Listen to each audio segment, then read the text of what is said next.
एक paranormal investigator. अब तक के पॉडकास्ट को आप सबने बहुत पसंद किया and I am very much thankful to you. आप सबने मुझे अलग अलग तरीके के मैसेजेस भेजे, सवाल पूछे। इट शोज कि आपका कितना ज्यादा इन्वॉल्वमेंट है इन पॉडकास्ट में। सो मैं दिल से आप सबको थैंक यू बोलता हूं। आज का हमारा ये पॉडकास्ट पहले के 3 एपिसोड से थोड़ा सा अलग है, क्योंकि ये पॉडकास्ट है हॉन्टेड लोकेशंस के बारे में। जी, हॉन्टेड लोकेशंस। ये हॉन्टेड लोकेशंस बड़ी फेमस हैं। हमारे आसपास बहुत सारी ऐसी जगहें हैं जिसके बारे में हम अलग अलग कहानियां बनाते हैं कि ये लोकेशन हॉन्टेड है। मसलन भानगढ़, कुलधरा और न जाने ऐसी कितनी हॉन्टेड लोकेशंस हमारे आसपास है।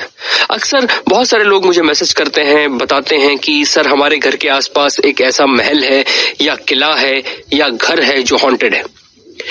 ऐसे ही कई हॉन्टेड लोकेशन से भरा पड़ा है ये देश। ऐसे ही एक हॉन्टेड लोकेशन के लिए ये पॉडकास्ट भी बनाया गया है। मेरे अब तक के सफर में करीब 40 से ज्यादा हॉन्टेड लोकेशंस को मैं इन्वेस्टिगेट कर चुका हूं। इनमें से कुछ ऐसे भी थे जिनके बारे में बस एक अफवाह ही नजर आई, जैसे कि भानगढ़। भानगढ़ के बारे में आप सबने सुना होगा कि it's India's most official haunted location. पर सवाल यह है कि वो ऑफिशियल कैसे हो गई? क्या भारत सरकार का कोई ऐसा डिपार्टमेंट है जो कुछ लोकेशंस को हॉन्टेड डिक्लेयर करता है? बिल्कुल नहीं। इंटरनेट में मौजूद हर इंफॉर्मेशन को आप सही मत मानिए। ये जरूरी नहीं कि एक इंटरनेट आर्टिकल में अगर ये लिखा हो कि भानगढ़ हॉन्टेड है तो वो हॉन्टेड होगा। हम अक्सर सिर्फ सुनी सुनाई बातों पर यकीन कर लेते हैं। आखिरकार इंटरनेट पे आर्टिकल लिखने वाला इंसान वो भी तो इंसान ही है। उसने भी तो कहीं ना कहीं से ये चीजें सुनी होंगी। कुछ लोग कहते हैं कि भानगढ़ के बाहर एक बोर्ड लगा है जिसमें लिखा है कि शाम को 6 बजे के बाद आप अंदर नहीं जा सकते। Which is right, वहां एक बोर्ड लगा है। But the problem is कि वैसा बोर्ड ऐसी हर एक लोकेशन के बाहर लगा है जो एक प्रोटेक्टेड मॉन्यूमेंट है, और भानगढ़ एक प्रोटेक्टेड मॉन्यूमेंट है। तो ऐसे ही किसी भी कोरी अफवाह के ऊपर यकीन करने से पहले जांचें, समझें, तोलें, परखें, उसके बाद किसी फैसले तक पहुंचे। खैर, ऐसी कई लोकेशंस को आज तक मैंने इन्वेस्टिगेट किया है, जिसके बारे में जैसा कि मैंने आपको बताया कि कुछ लोकेशंस जो थीं उनके बारे में बस कोरी अफवाह ही निकली। लेकिन ऐसी कुछ और लोकेशंस हैं जिनको इन्वेस्टिगेट करने के दौरान कई बार मेरा सामना एक ऐसी पैरानॉर्मल एक्टिविटी से हुआ जिसने मुझे भी सुन्न कर दिया। जी हाँ, ऐसी ही एक लोकेशन है लंबी देहार माइंस, और ये माइंस है देहरादून से मसूरी के बीच में। ऐसा कहते हैं कि ये माइंस एक विच के कब्जे में है।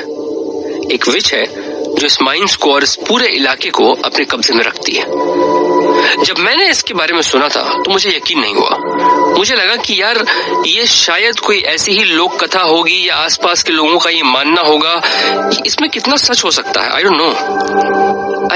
मैंने ये सोचा कि शायद ये भी वैसी ही एक कहानी होगी जैसे अब तक की बहुत सारी कहानियां मैंने सुनी है। जब मैंने ये सोचा कि क्यों ना देखा जाए कि ये जो कहानियां मैं सुन रहा हूं या इस लोकेशन के बारे में जो अफवाहें मेरे कान तक पहुंच रही हैं वो कितनी सही हैं, तब मेरे दिमाग में एक चीज बहुत क्लियर थी। मुझे पता था कि शायद ये सब कुछ वैसा नहीं है जैसा दिख रहा है। मुझे कहीं ना कहीं ये सब कुछ एक कहानी लग रहा था। लंबी देहार माइंस के ऊपर जब मैंने और ज्यादा रिसर्च किया तो मुझे पता चला कि कुछ लोग कहते हैं कि इस माइंस के अंदर 20,000 मजदूर एक रात में मर गए थे। बल्कि कुछ लोगों का तो ये भी मानना है कि वो संख्या 20,000 नहीं 50,000 के करीब थी। लेकिन इसका कोई डॉक्यूमेंटेड एविडेंस था नहीं। इसके बारे में लोगों ने सिर्फ कहानियां बनाई थी। कहानियों के ऊपर यकीन करना is not right. That's not we should do.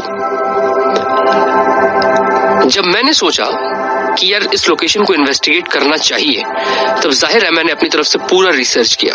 उसी रिसर्च के दौरान ये 20,000 मौतों की कहानियों वाला एंगल भी मुझे पता चला। ऐसे ही कई हादसों से भरा पड़ा है लंबी देहार माइंस। कुछ लोग ये भी कहते हैं कि अक्सर अगर आप उस जगह के आसपास से अपनी कार या बाइक लेकर के निकल रहे हैं तो आपका एक्सीडेंट हो जाता है, और ऐसे बहुत सारे एक्सीडेंट हुए हैं। वहां के आसपास के गांव वालों का मानना है कि इस जगह पर रात तो छोड़ो दिन में जाना भी खतरे से खाली नहीं है, क्योंकि उन लोगों का इस बात पर बेहद अटल विश्वास है कि वो चुड़ैल इस जगह को ना कभी छोड़ेगी और ना कभी इस जगह को दोबारा बसने देगी। सवाल ये था कि क्या वाकई वो सारी कहानियां सच हैं? क्या वाकई वो पहाड़ी जिसके ऊपर ये लंबी दिहार माइंस बना हुआ है वो उस चुड़ैल के कब्जे में है? ऐसे ही कई सवाल मेरे दिमाग पे घूम रहे थे, लेकिन फाइनली एक दिन आया जब मुझे मसूरी जाने का मौका मिला और बिना वक्त गवाए मैं निकल गया। देहरादून से मसूरी जाते वक्त एक पतली सी पगडंडी बीच से कटकर एक अलग पहाड़ी की तरफ आपको लेकर के जाती है और उसी पहाड़ी के ऊपर बना है लंबी दिहार माइंस। ऊपर से देखने में एक आम मामूली माइंस जैसी लगती है वो। सबसे ऊपर एक एडमिनिस्ट्रेटिव ब्लॉक बना हुआ है जो पूरी तरीके से अब खंडर हो चुका है और वहीं से रास्ता जाता है उस पहाड़ी के अंदर की तरफ जहां पे उन माइंस की खुदाई चल रही थी। ये माइंस एक लाइमस्टोन माइन हुआ करती थी। ऐसी बहुत सारी कहानियां इस माइंस के बारे में काफी आम है। मुझे याद है कि करीब शाम को 5 बजे मैं वहां पहुंचा और जब मैं वहां पहुंचा मैंने अपनी गाड़ी पार्क की। गाड़ी से उतरने के बाद आपको करीब 100-150 मीटर पैदल चलना पड़ता है उस माइंस के एडमिनिस्ट्रेटिव ब्लॉक तक पहुंचने के लिए। शाम का वक्त था, 5 बज रहे थे, अंधेरा लगभग होने को था। क्योंकि ठंड थी, मसूरी में ठंड होती है, तो ठंड की हवाओं में एक अलग सी शांति होती है और ऐसी ही शांति के साथ मैं धीरे धीरे माइंस की ओर बढ़ रहा था। उस रास्ते पर बिखरे हुए छोटे छोटे कंकड़ मेरे जूतों में लग रहे थे। मैं जैसे ही उस माइंस की एडमिनिस्ट्रेटिव ब्लॉक वाली बिल्डिंग के बाहरी गेट पर पहुंचा, जो पहली चीज मैंने देखी, और आप यकीन नहीं करेंगे, ये पहली चीज देखते ही मुझे नहीं लगा था कि शायद ये सब कुछ इतना जल्दी होगा। मैंने वो पहली चीज क्या देखी? मैंने देखा कि 2 कौवे यानी कि क्रोस वहां पे मरे हुए हैं। उनकी डेड बॉडी उस दरवाजे पर पड़ी थी। मुझे लगा शायद ठंड की वजह से या किसी और चीज की वजह से उनकी वहां मौत हो गई होगी। मैंने ज्यादा ध्यान न देते हुए मैंने सोचा कि क्यों ना रोशनी के दौरान ही ऊपर इस माइंस का एक जायजा ले लिया जाए, ताकि जब मैं रात में आऊं तो मुझे पता रहे कि कौन सा रास्ता किधर जाता है और मैं सही रास्ते का इस्तेमाल करते हुए ही नीचे जाऊं। अंधेरा होते ही, क्योंकि मुझे वहां पर कुछ दिखेगा नहीं, ये सोचकर मैं ऊपर माइंस का और उसके आसपास की लोकेशंस का जायजा ले रहा था। दीवारें टूटी हुई थी। ऊपर से देखने में मसूरी शहर इतना खतरनाक लग रहा था कि मैं आपको बता नहीं सकता। जब मैं कह रहा हूं कि खतरनाक, इसका मतलब डरावना नहीं, इसका मतलब कि उस जगह पर की हवा ही कुछ अजीब थी। जब आप वहां जाते हो तो आपको ऐसा लगता है कि यार यहाँ कुछ तो नेगेटिव है, कुछ तो ऐसा है जो आपको अंदर ही अंदर मजबूर कर रहा है उस जगह से निकलने के लिए। आपको ऐसा एहसास होता है कि मैं यहाँ क्या कर रहा हूँ। एक बेचैनी सी आपके पूरे शरीर में दौड़ उठती है। कहीं ना कहीं कोई ना कोई गड़बड़ थी वहां, और ये बात मैं आपको सिर्फ कह नहीं सकता, आप अगर खुद कभी वहां जाएंगे तो आप उसको महसूस कर सकते हैं। उस हवा में ही कुछ ऐसा है जो शायद ठीक नहीं है। मुझे भी ये सारी चीजें फील होने लगी थी। लगने लगा था मानो जैसे ये क्या हो रहा है, मुझे ऐसे इतना ज्यादा नेगेटिव सा क्यों फील हो रहा है। हालांकि क्योंकि मेरा ब्रेन इसी तरीके से प्रोसेस्ड है तो मैं ऐसी सिचुएशंस में अपने आप को काम कर लेता हूँ। जाहिर है आप इतना लंबा समय हो चुका है, आपका ब्रेन इसी तरीके से फंक्शन करने लगा है कि आप ऐसी सिचुएशंस में पैनिक नहीं करते बल्कि काम हो जाते हैं। Because in any panicking situation it is must to calm down your brain so that you can look for a logic. Otherwise, you will always opt for magic. And that's what happens in paranormal and in paranormal investigations. जब मुझे ऐसा एहसास हुआ तो मैंने अपने आप को काम किया और मैंने खुद से कहा कि नहीं जाए. If you are here and if you are here to investigate this location, you should.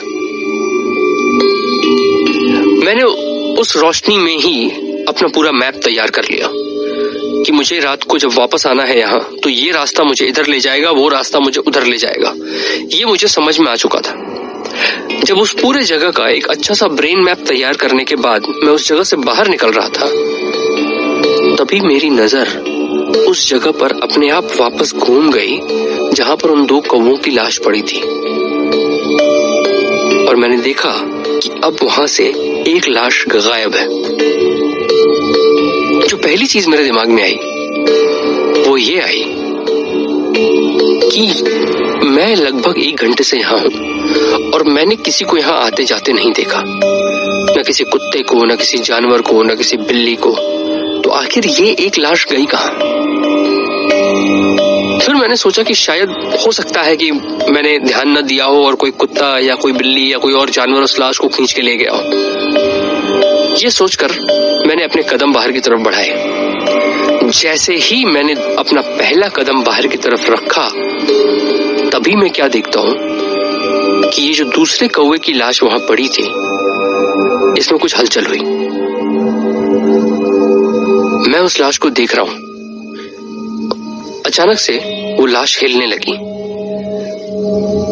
जो पहली चीज मेरे दिमाग में आ रही थी कि क्या ये जिंदा है, तभी एक जोर की फड़फड़ाहट के साथ वो कौवा उठ के खड़ा हो गया और उसने अपने पंख फड़फड़ाते हुए पास ही खड़ी एक दीवार के ऊपर जाकर बैठ गया। जब मैंने उसको उड़ता हुआ देखा और उस दीवार पर बैठता हुआ देखा, तब मैं देखता हूं कि उसी दीवार पर एक और कौवा बैठा है। तब मुझे समझ में आया कि शायद ये दोनों कौवे मरे हुए नहीं थे। होता है कई बार कुछ जानवर मरने की एक्टिंग करते हैं, या शायद वो वैसे सो रहे होंगे। ऐसे कई ख्याल मेरे दिमाग में दौड़ गए।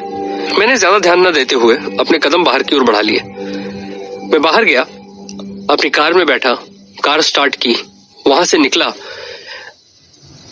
वहां से निकलने के करीब 10 मिनट के बाद मेरे दिमाग में ख्याल आया कि हाँ, ये सही है कि कुछ जानवर मरने की एक्टिंग करते हैं, लेकिन कौवे ऐसा बिल्कुल भी नहीं करते। इनफैक्ट बर्ड्स ऐसा बिल्कुल भी नहीं करती। इन बर्ड्स में सिर्फ एक ही स्पीशीज ऐसी है जो ऐसा करते हैं, एंड दैट इज डव। वो भी बहुत मजबूरी में। मैंने तुरंत अपनी गाड़ी रोकी, उसका हैंड ब्रेक खींचा, अपना फोन निकाला और गूगल पे प्रॉपर ऑथेंटिकेट साइट से रिसर्च किया कि क्या ऐसे इंसिडेंसेस हुए हैं जिनमें कभी क्रोज ने मरने की एक्टिंग की है। And then I saw none. There was no result of that. और मैं ये भी नहीं कह सकता कि वो कौवे वहां सो रहे थे। नहीं, कौवे, कभी आपने देखा है एक कौवे को जमीन पर लेटकर सोता हुआ? मुझे समझ में नहीं आया कि क्या हुआ। क्या ये एक मेरे लिए एक सिग्नल था कि शायद मुझे ये इन्वेस्टिगेशन नहीं करनी चाहिए, या फिर कुछ और? जब ये बात मेरे सामने आई और मेरे दिमाग में आई, तो इसे सोचकर मैं एक पल के लिए सहम सा गया था। इनफैक्ट 1 मिनट के लिए मेरे मन में ये भी ख्याल आया था कि नहीं, शायद मुझे ये इन्वेस्टिगेशन नहीं करनी चाहिए। शायद ये एक सिग्नल है मुझे रोकने का। लेकिन नहीं, मैंने ठान लिया था कि मुझे ये इन्वेस्टिगेशन करनी है, और मुझे ये इन्वेस्टिगेशन किसी और के लिए नहीं करनी, खुद के लिए करनी है। और अगर ये एक सिग्नल था कि मैं वहां न जाऊं, तो I will take it as a challenge now, और अब मैं जरूर जाऊंगा। In fact I will be more prepared जितना मैंने सोचा था।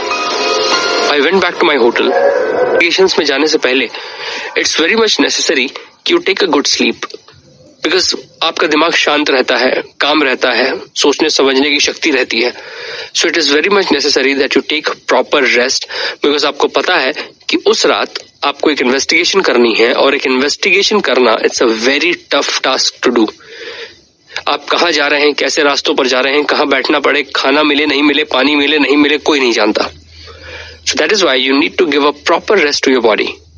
मैं होटल गया, मैं सो गया।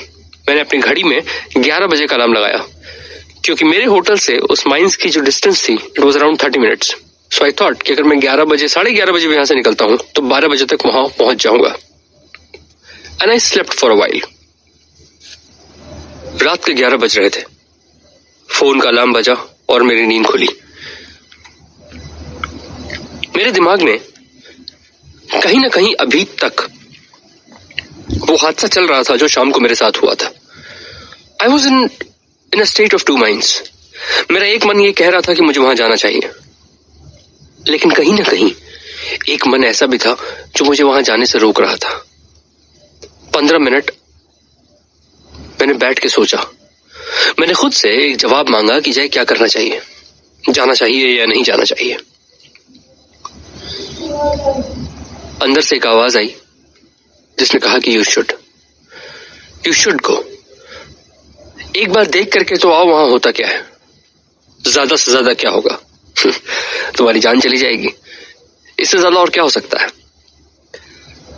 और जब मैंने एक पैरानॉर्मल इन्वेस्टिगेटर बनने की ठानी थी तो मेरे दिमाग में एक चीज बहुत साफ थी कि वैसे भी जिंदगी में मौत कब आती है ये किसी को पता नहीं होता, लेकिन इस प्रोफेशन में कहां से आएगी, कब आएगी, किस रूप में आएगी, इसका कोई ठिकाना नहीं है।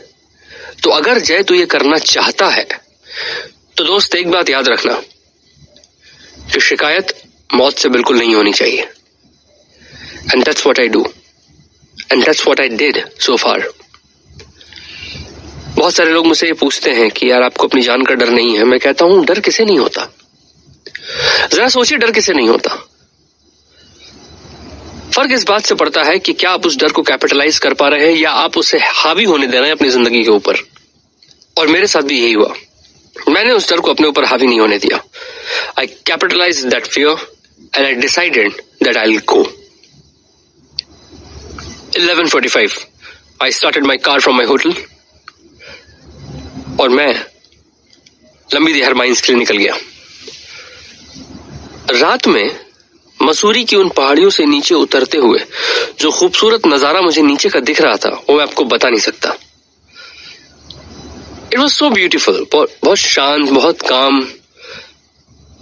मेरी गाड़ी में एक हल्का सा म्यूजिक बज रहा था and I was enjoying that thoroughly. अब तक मैंने सब कुछ सोचना बंद कर दिया था, सब कुछ, कि वहां क्या होगा, क्या नहीं होगा, मुझे क्या करना चाहिए, क्या नहीं करना चाहिए। दिमाग में ऐसे हजारों ख्याल जो आपके दिमाग में आते हैं ऐसी चीजों के दौरान, वो सारा कुछ बंद हो चुका था। अगर दिमाग में कुछ था तो बस एक पसरा हुआ सन्नाटा, लेकिन एक मजबूती के साथ। थोड़ी देर की ड्राइव के बाद मैं वापस उसी जगह पहुंच चुका था। फर्क इतना था कि रात में वो जगह सुनसान नहीं, सन्नाटे से भरी हुई भी नहीं, उससे कहीं ज्यादा खतरनाक लग रही थी। वो जो शांति थी ना उस पहाड़ी के आसपास, वो इतनी ज्यादा गहरी थी जो आपके कानों में शोर मचा रही थी। जी, कई बार ऐसे सन्नाटे आपके कानों में शोर मचा देते हैं, आपके दिलो दिमाग में शोर मचा देते हैं। मैंने अपना सफर शुरू किया। मैं इस बार फिर से उसी जगह पर आकर खड़ा हो गया जहां वो 2 कौवे मुझे दिखे थे। मैंने अपने आसपास देखा, मुझे कुछ नहीं दिखा।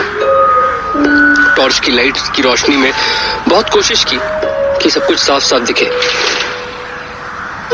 ऐसी जगहों पे अगर कभी भी आप रात में जाते हैं तो एक बात का ख्याल जरूर रखें, भूत आएगा या नहीं आएगा ये तो अलग की बात है, लेकिन वहां अक्सर सांप, बिच्छू या ऐसे जानवर हो सकते हैं जो आपकी जान के लिए खतरनाक हो सकते हैं। इसलिए हमेशा अपना सर जमीन की तरफ रखें। टॉर्च या जो भी चीज आप कैरी कर रहे हैं उसकी रोशनी जो है वो जमीन की तरफ बराबर बनाए रखें और कम से कम अपने कदमों के 4 कदम आगे और 4 कदम पीछे, 4 कदम दाएं, 4 कदम बाएं ध्यान देकर चलें।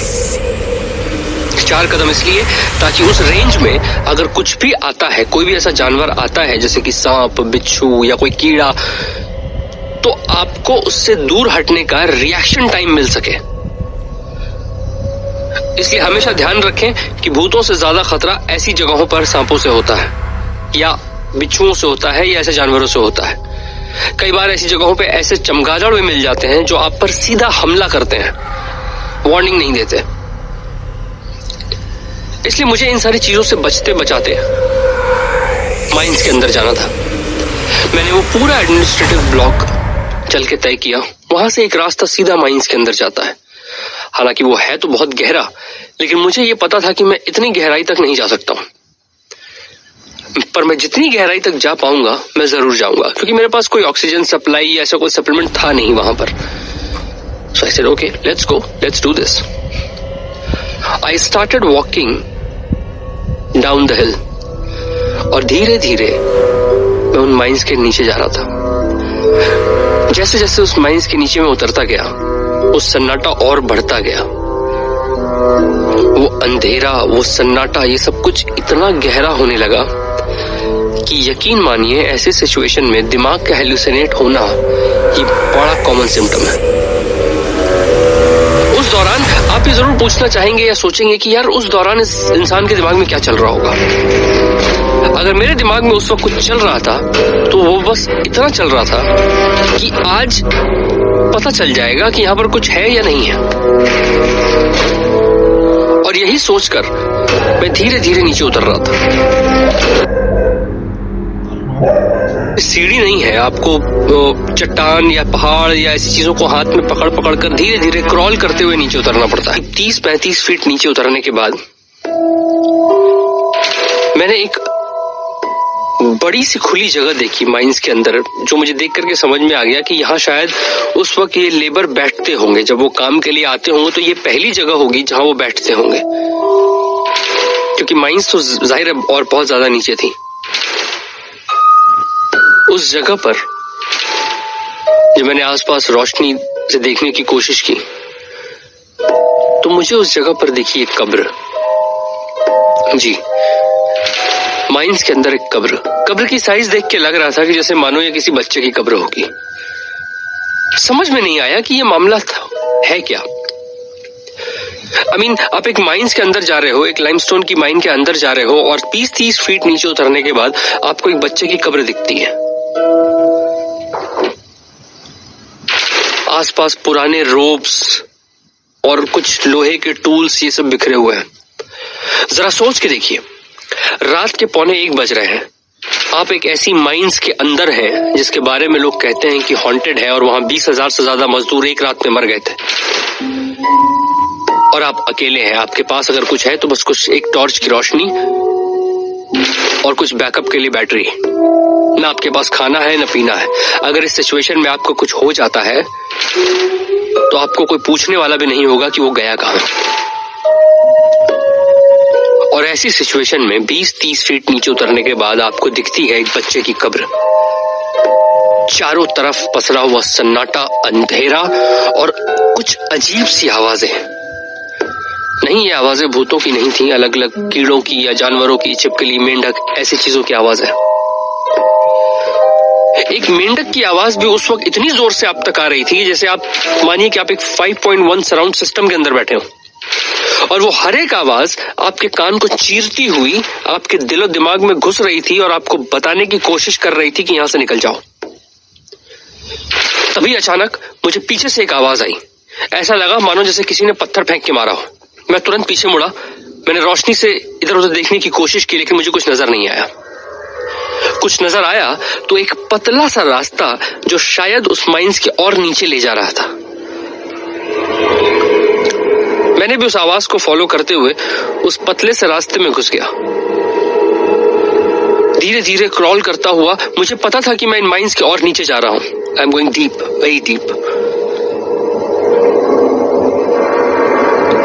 And suddenly what I saw was a small space, जहां पर देख करके ऐसा लग रहा था कि यहाँ 4-5 लोगों के बैठने की जगह बनाई गई थी।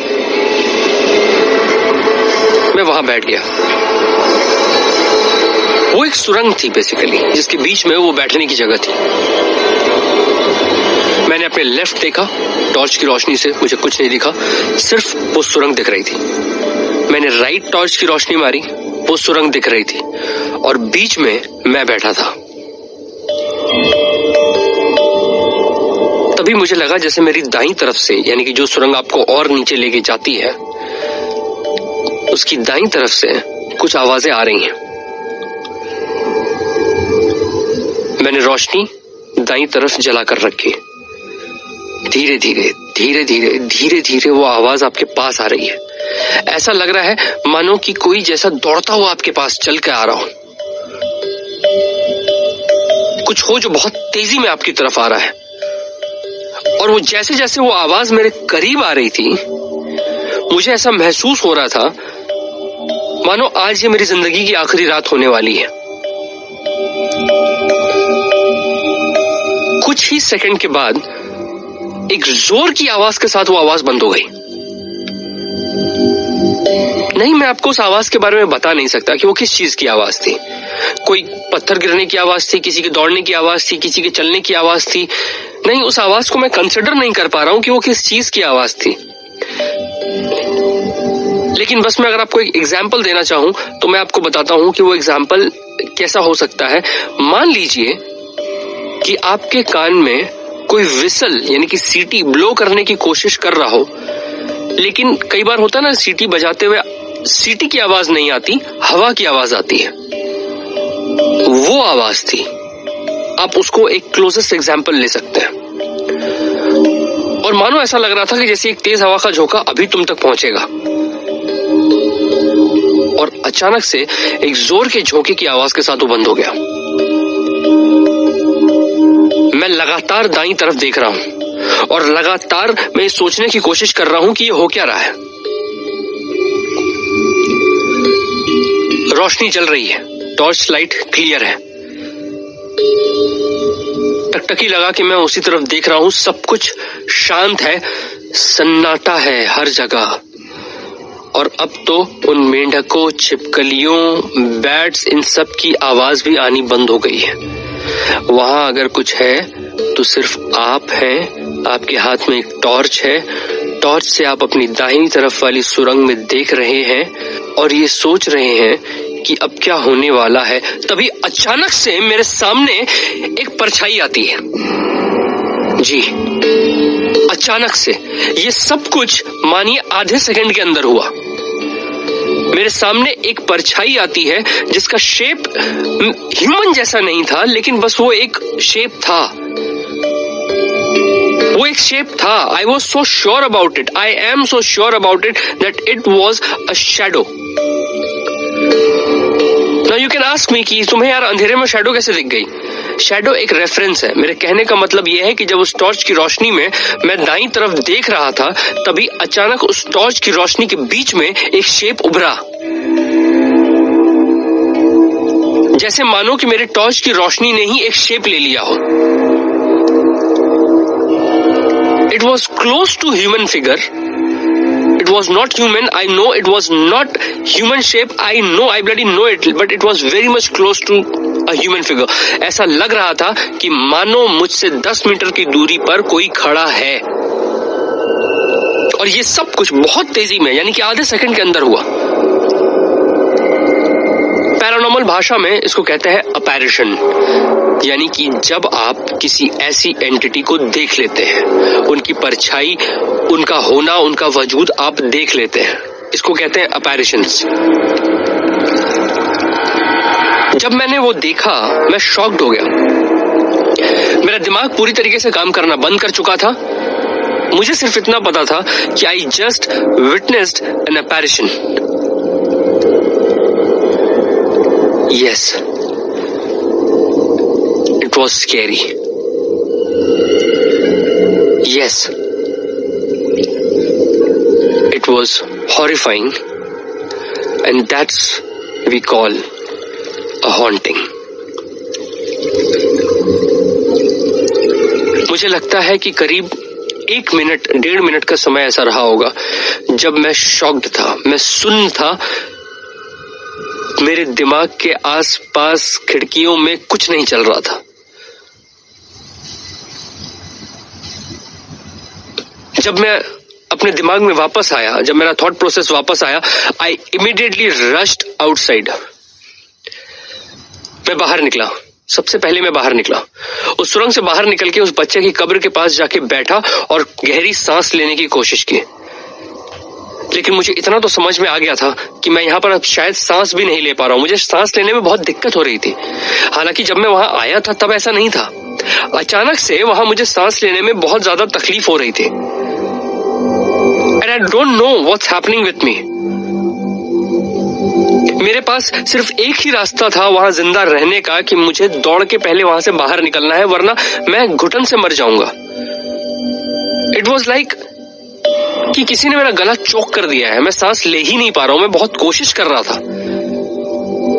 मैं इसको कोई और टर्म नहीं दूंगा, मैंने उस वक्त भी यही सोचा कि शायद इसमें कोई साइंटिफिक लॉजिक होगा, शायद वहां पर ऑक्सीजन की कमी हो गई होगी, सडनली एटमॉस्फेरिक चेंज होगा या एटमॉस्फेरिक प्रेशर बढ़ने की वजह से ऑक्सीजन की कमी हो गई होगी, शायद इसलिए तू सांस नहीं ले पा रहा है। But the fact is and the bottom line is कि जय तू अभी सांस नहीं ले पा रहा है, get out of this place right now. मैंने आओ न देखा ताऊ सीधा बाहर की ओर अपने कदम बढ़ा दिया। आई वेंट आउटसाइड, बाहर निकला, एडमिनिस्ट्रेटिव ब्लॉक के एक दीवार से सटे जाकर बैठ गया। सबसे पहले तो मगर मैंने कुछ किया तो मैंने जी भर के सांस ली। उसके बाद मैंने अपनी घड़ी में समय देखा और आप यकीन नहीं करेंगे कि मेरी घड़ी में 3:45 बज रहे थे। Yes, it was 3:45 AM and जी मैं आप ही की तरह बिल्कुल शॉक्ड हूं। मुझे पता ही नहीं चला कि ये 3-3.5 घंटे कहां गए। I was like, अरे अभी तो मैं उस बच्चे की कब्र के पास था और अभी मैंने टाइम देखा था 1:15 बज रहा था, ये अचानक से 3:45 कैसे हो गए। मुझे नहीं लगता कि मैंने उस टनल के अंदर 3-4 घंटे बिता दिए।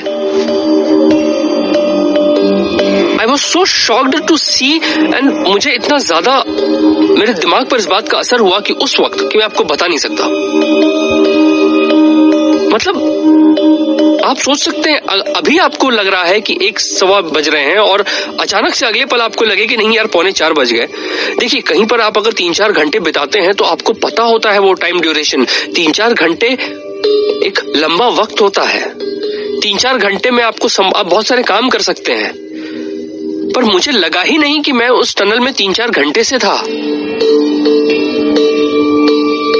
It was 3:45 AM.